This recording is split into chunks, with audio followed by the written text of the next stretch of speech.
Vous avez peut-être déjà fait preuve de proactivité, mais vous vous en êtes pas rendu compte.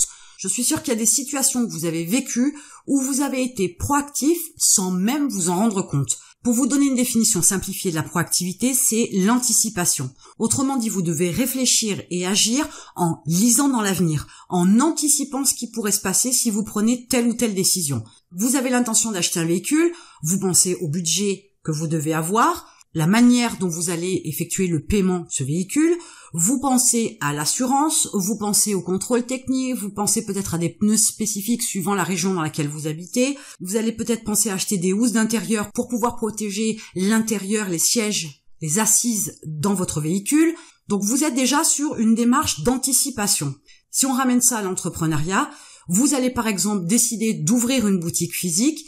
Vous allez réfléchir à votre planning, puisque là, vous aurez l'obligation d'être dans votre boutique physique tous les jours. Vous savez que vous ne pourrez plus fonctionner de la même manière. Vous allez organiser votre vie de famille, votre façon de fonctionner avec vos enfants, le temps que vous allez pouvoir consacrer à vos amis, à vos activités, à vos loisirs. Vous êtes déjà plus ou moins dans l'anticipation, dans un mode de fonctionnement que vous avez réfléchi parce que votre situation va changer. Jusque-là, quasi tout le monde a eu une démarche déjà de proactivité. Ce n'est pas quelque chose qui est complètement inconnu pour vous. Seulement pour vous, peut-être que ça vous semblait logique, ou peut-être qu'on vous a indiqué certaines informations autour de vous, mais vous avez été déjà dans l'anticipation. Pour un entrepreneur, ça va beaucoup plus loin. Pour devenir proactif, il va falloir développer certaines caractéristiques, certains traits de caractère, certaines façons de penser.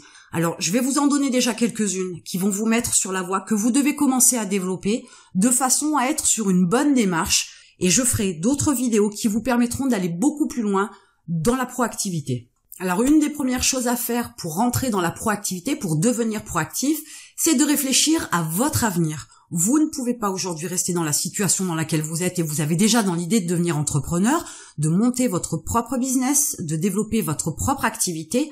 Et en réfléchissant à votre avenir, il faut connaître les tenants et les aboutissants, ce qui va changer dans votre vie, comment vous allez devoir vous repositionner dans votre planning avec votre entourage, vos enfants, etc., de façon à ce que cette modification, ce changement de vie puisse s'intégrer à votre vie actuelle, entre guillemets, ou du moins certains paramètres de votre vie actuelle, pour que tout soit le plus harmonieux possible et anticiper les possibilités de problèmes qui peuvent apparaître suite à ce changement de direction que vous prenez. Plus vous réfléchissez à votre avenir professionnel, mais ça peut être aussi un avenir personnel, mais on va rester dans l'entrepreneuriat, plus vous réfléchissez à ça, plus vous avez une réorganisation qui va se faire, et il faut prévoir le résultat. On ne parle pas des bénéfices en termes d'argent, on parle des résultats en termes de vie, en termes de disponibilité, en termes d'activité, d'action, de tâches que vous aurez à faire. Qu'est-ce que ça va engendrer? Si effectivement vous avez besoin par exemple de faire des vidéos sur YouTube, il va vous falloir un ordinateur adéquat, avec suffisamment de performance pour pouvoir vous faire des vidéos au minimum sur du HD, et que cet ordinateur-là puisse effectivement utiliser certains logiciels pour pouvoir faire le montage de la vidéo et une connexion Internet bien évidemment pour faire le téléchargement de cette vidéo sur la plateforme YouTube. Cette vidéo va nécessiter la recherche de tags, va nécessiter la création d'une description, va nécessiter pas mal de recherches pour avoir toutes les informations nécessaires à remplir dans la description de votre vidéo par exemple. Ça va aussi vous obliger à chercher comment vous pouvez promotionner ces vidéos-là. Donc vous voyez que il n'y a pas le simple fait de dire je vais faire des vidéos sur YouTube, il faut voir tout ce que ça entraîne derrière.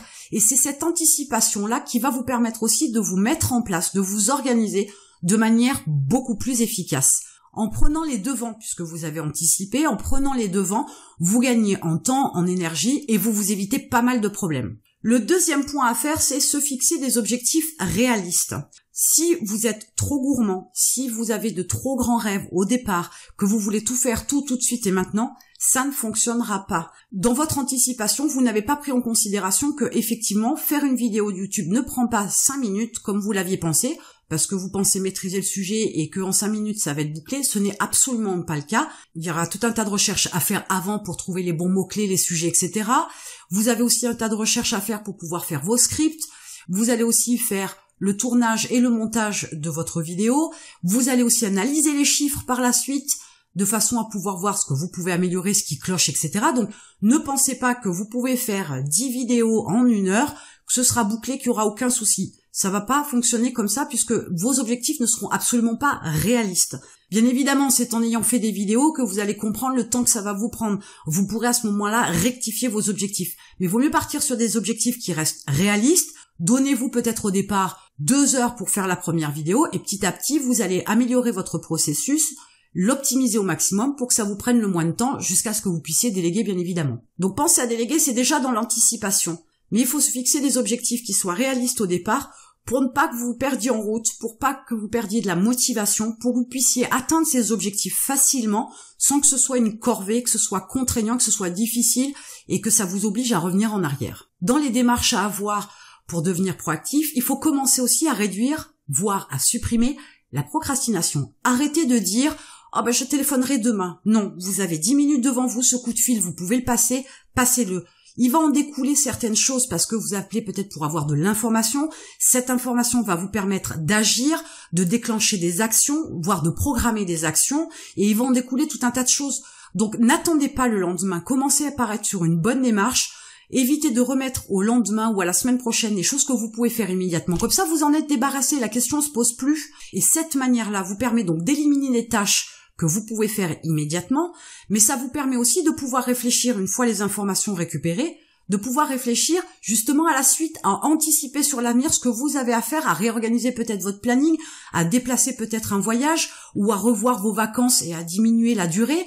Ne travaillez jamais dans l'urgence, mais ne travaillez pas non plus en procrastinant. Plus vous remettez les choses, plus la to-do list elle s'allonge, plus ça devient déprimant, plus ça joue aussi sur l'anticipation que vous pouvez avoir, parce que si vous décalez l'obtention des informations dont vous avez besoin, ça décale d'autant plus toutes les actions que vous avez à faire, voire ça peut engendrer des problèmes. Restez sur des activités immédiates, donc commencez à travailler sur la procrastination pour arriver à la supprimer complètement. Plus vite les choses sont faites, plus il est facile d'anticiper et d'agir en conséquence. La 4e chose que vous devez commencer à faire aussi, c'est développer une vision positive. Si tout ce que vous voulez, tout ce que vous entreprenez, toutes les démarches que vous avez, vous êtes déjà sur un objectif négatif, où vous vous dites, oui, mais si j'ai un accident, et si je ne peux pas faire ça, et si j'ai pas de réponse, tout part avec la pensée positive que vous avez au départ.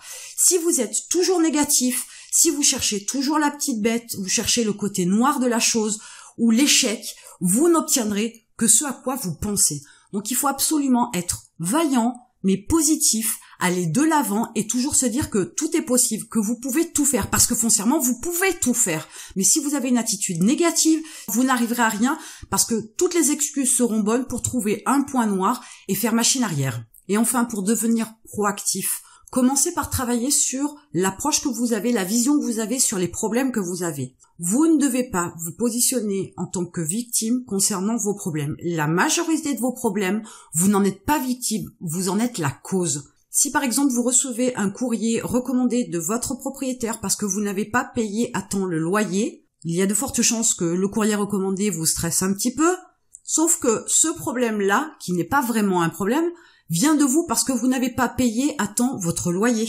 Vous en êtes le responsable, vous en êtes la cause. Donc vous ne pouvez pas subir une situation que vous avez vous-même engendrée. Dans l'entrepreneuriat, c'est le même principe. Imaginons que vous souhaitiez travailler avec un nouveau prestataire, vous avez lancé une offre d'emploi, vous recevez des candidatures et vous faites le tri. Eh bien, il faut vous poser la question bien avant le choix définitif de votre prestataire, il faut vous poser la question à savoir ce que vous attendez de lui, ce que vous voulez qu'il fasse pour vous. Donc, il faut avoir une approche où on est encore dans l'anticipation. Si vous ne voulez pas vous retrouver avec un prestataire qui ne fait pas ce que vous voulez, c'est peut-être parce que vous l'avez pas exprimé correctement, vous l'avez pas défini correctement, vous lui avez pas indiqué correctement ce que vous recherchiez au départ pour que lui puisse vous dire « oui, je sais faire », « non, je ne sais pas faire ». Donc si vous vous retrouvez avec un prestataire qui ne sait pas faire ou qui ne fait pas ce que vous voulez, vous êtes encore sur un problème que vous avez déclenché, dont vous êtes la cause. Donc il ne faut pas subir vos problèmes et pour ne pas les subir, il faut prendre le contrôle de ces problèmes-là. Il faut faire attention à ce que vous faites pour ne pas avoir de problème derrière. Si je reprends l'exemple de la voiture précédemment, bien évidemment, si vous roulez sans assurance parce que vous vous en êtes pas occupé, que vous êtes contrôlé par la police et que vous ne pouvez pas fournir votre certificat d'assurance, il va y avoir quelques soucis. Mais c'est de votre faute. Vous n'avez pas à prendre la voiture tant que vous n'avez pas d'assurance. Et dès l'instant que vous avez une voiture, vous devez avoir une assurance. Il n'y a pas à réfléchir 107 ans.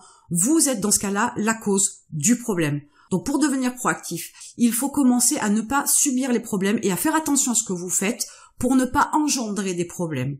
Et dans ce cas-là, vous n'aurez plus à les subir. Et vous les subissez parce que vous n'avez pas forcément fait ce que vous deviez faire, ou parce que vous n'avez pas anticipé une problématique, ou une action à faire, etc. Et que du coup, vous en avez le juste retour de bâton. C'est un peu une espèce de balance, c'est un peu un équilibre qu'il doit y avoir entre ce que vous faites et ce que vous récupérez. Si vous faites tout ce qu'il faut, vous récupérez des bonnes choses, vous n'aurez pas de problème. Si vous ne faites pas ce qu'il faut, vous en subirez les conséquences. Et dans ce cas-là, vous êtes sur une démarche où vous subissez les problèmes. Devenir proactif, c'est commencer à regarder les choses sous un autre angle et mettre en place un mode de réflexion qui vous permet d'anticiper, de voir à l'avance, un peu comme une médium, de voir ce qui pourrait se passer en bien ou en mal, parce que ça va dans les deux sens, que ce soit positif ou négatif, et de faire ce qu'il faut aujourd'hui pour que le mal n'arrive pas, pour que le bien arrive bien évidemment, et qu'il en arrive davantage pour que ce soit plus intéressant. Dans le business, si vous décidez de monter une entreprise, une activité, et que vous ne dégagez pas le temps nécessaire pour pouvoir travailler et développer votre activité, dans un an, vous ne pourrez pas vous permettre de dire « je n'ai pas de rentrée, je n'ai pas de revenus, mon activité ne fonctionne pas ». C'est un peu normal. Vous avez eu le résultat, vous avez le problème dont vous êtes la cause parce que vous n'avez pas dégagé du temps nécessaire pour pouvoir travailler et développer votre activité. Donc vous ne pouvez pas vous en plaindre, vous en êtes le responsable, c'est la faute à personne. Et commencez à développer cette vision-là concernant votre situation, votre vie d'aujourd'hui, vos actions au quotidien, va énormément vous faciliter la tâche, mais va aussi vous permettre de devenir tout doucement proactif, d'acquérir cette capacité, cette caractéristique, cette qualité-là, de façon à devenir un entrepreneur plus efficace, plus productif, mais aussi avoir le succès escompté parce que vous serez capable d'anticiper les choses. Je vous invite à commencer à réfléchir à ces 5 points-là, à commencer à faire des modifications dans votre façon de fonctionner, dans votre façon de voir les choses, pour commencer à devenir proactif le plus rapidement possible. Et en attendant, je vous retrouve de l'autre côté.